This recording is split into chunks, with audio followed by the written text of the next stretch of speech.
अभी पूरा internet south Korea को लेकर आग की तरह जल रहा है। लोग ट्रिप कैंसिल कर रहे हैं, लोग बोल रहे हैं कभी कोरिया मत जाना, एयरलाइंस पे स्कैम के आरोप लग रहे हैं। रिसेंटली एक वीडियो वायरल हुआ है जिसमें एक इंडियन कपल को जीजू आइलैंड में एंट्री डिनाई कर दी गई थी और डिटेंशन में रखा गया था। उस वीडियो के बाद लोग काफी कंफ्यूज हैं, डरे हुए हैं। लोग ये सोच रहे हैं क्या साउथ कोरिया सेफ है, क्या जीजू का जो वीजा फ्री का जो प्लान है वो सच्ची में फ्री है या वो भी एक रिस्क है। मैं साउथ कोरिया जा चुका हूँ, मैं जीजू आइलैंड भी गया हूं, तो आज मैं आपको डराऊंगा नहीं, पूरा सिस्टम समझाऊंगा। सबसे पहले जिस कपल के साथ ये हुआ वो मेंटली और इमोशनली काफी ट्रोमैटिक रहा होगा। अगर किसी जेन्युइन टूरिस्ट को डिटेंशन में रखा जाए, फोन यूज ना करने दिया जाए, क्रिमिनल जैसा ट्रीट किया जाए, तो ये सारी चीजें किसी के साथ नहीं होनी चाहिए। एंट्री डिनाई करना इमिग्रेशन का राइट हो सकता है, लेकिन डिग्निटी बनाए रखना उतना ही जरूरी है। मैं समझ सकता हूं वो वीडियो देखने के बाद लोग जेन्युइनली काफी डर गए होंगे।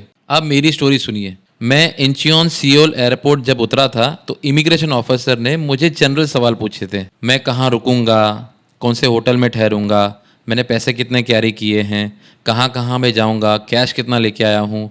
मैंने सारी चीज़ें उनको एक्सप्लेन की। मैंने उनको ये भी बताया कि मैं सियोल से बुसान जाऊंगा ट्रेन में, फिर बुसान से फ्लाइट लेके मैं जीजू आइलैंड जाने वाला हूँ। ये सारी आइटनरी मैं उनको बताया तो उन्होंने मुझे इजीली एंट्री दे दी। जीजू में भी मेरे साथ कोई ज़्यादा चेकिंग नहीं हुई, नॉर्मल चेकिंग हुई और मुझे इजीली वहाँ पे आइलैंड पे लैंड करने दे दिया, क्योंकि मैं ऑलरेडी साउथ कोरिया मेनलैंड में एंटर कर चुका था और वहाँ से मैं जीजू आइलैंड आया था। कन्फ्यूजन क्या है? सबसे बड़ा कन्फ्यूजन, क्या जीजू वीज़ा फ्री है? हाँ, वीज़ा फ्री है, लेकिन कुछ स्पेशल कंडीशन में वो वीजा फ्री पॉलिसी काम करती है। अगर आप डायरेक्ट इंटरनेशनल फ्लाइट से जीजू उतर रहे हैं, उस केस में आपको जीजू में वीजा फ्री एंट्री मिल जाती है। लेकिन अगर आप सियोल या बुसान में आ रहे हैं तो वहां पर आपको साउथ कोरिया का प्रॉपर वीजा चाहिए। क्योंकि मैं मेनलैंड से एंट्री की थी तो मुझे इजीली जीजू में भी कोई प्रॉब्लम नहीं हुई, इसलिए मेरा केस अलग था। South Korea immigration Indian passport holder के लिए वीजा फ्री एंट्री में ज्यादा स्ट्रिक्ट हो सकते हैं। और एक बहुत जरूरी बात, वीजा फ्री का मतलब गारंटीड एंट्री नहीं होता।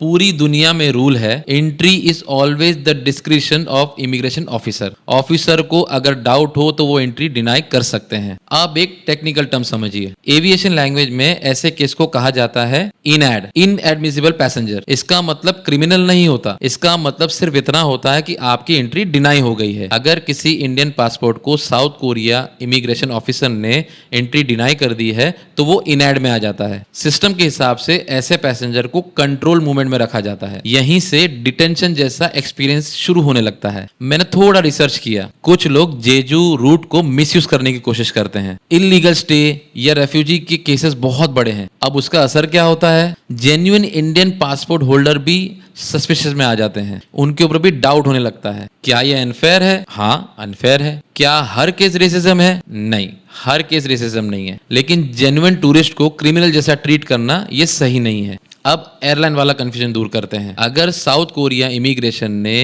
एंट्री डिनाई कर दी किसी भी इंडियन पासपोर्ट होल्डर को, तो जिस एयरलाइन से वो आया है उसकी फाइनेंशियली रिस्पॉन्सिबिलिटी बन जाती है कि उस बंदे को उस कि जो डेस्टिनेशन है या जिस पासपोर्ट होल्डर है वहां पर उसको पहुंचाए। अगर वो ऐसा करने में सक्षम नहीं होती है तो उसके ऊपर फाइन लगते हैं, उस एयरलाइन के ऊपर चार्जेस लगते हैं। इसीलिए कभी कभी पैसेंजर के ऊपर एयरलाइन प्रेशर डालती है कि वो खुद टिकट परचेस करे ताकि उनकी टिकट का एक्सपेंस का बर्डन उनके ऊपर ना आए। इसका मतलब ये नहीं है कि पैसेंजर को अनकंफर्टेबल सिचुएशन में डालना सही है, नहीं, बिल्कुल सही नहीं है। लेकिन एविएशन लायबिलिटी समझना भी जरूरी है। अब ट्रांजिट कंट्री की बात करते हैं। अगर पैसेंजर इनएट कंडीशन में ट्रांजिट कंट्री पहुंचता है तो उसे कंट्रोल ट्रांजिट में रखा जाता है। इसका मतलब होता है phone restriction, supervise movement, security escort. कई देशों में ट्रांजिट सिक्योरिटी प्रोटोकॉल स्ट्रिक्ट होता है। इसका मतलब ऑटोमेटिकली रेसिज्म नहीं होता। कई बार ये एविएशन क्लासिफिकेशन का हिस्सा होता है। एम्बेसी वाली बात भी समझते हैं। एयरपोर्ट डिटेंशन केस में एम्बेसी डायरेक्टली या इनडायरेक्टली तुरंत एक्शन नहीं ले सकती। उसमें लोकल जुडिक्शन, टाइमिंग और प्रोटोकॉल मैटर करता है। सिस्टम कॉम्प्लेक्स हो सकता है लेकिन हर केस अलग होता है।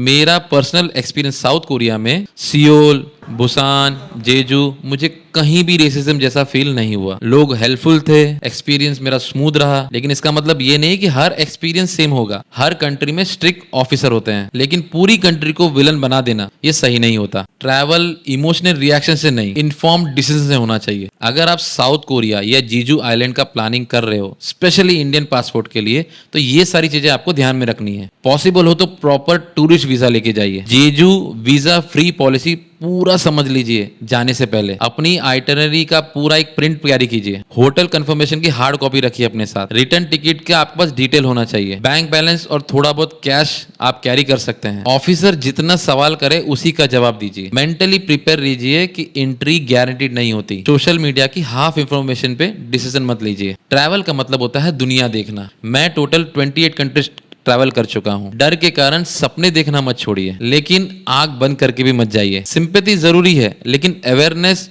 उससे भी ज्यादा पावरफुल है। मैं किसी देश के खिलाफ नहीं हूं, मैं सिर्फ क्लैरिटी देने आया हूं। अगर आपको ऐसे हॉनेस्ट ट्रैवल वीडियो चाहिए जहां सिर्फ खूबसूरत जगह ही नहीं, सिस्टम की रियलिटी भी समझाई जाए, इस चैनल को सब्सक्राइब कर दीजिए। मेरी यूएसए सीरीज चल रही है, तो मिलते हैं नेक्स्ट व्लॉग में।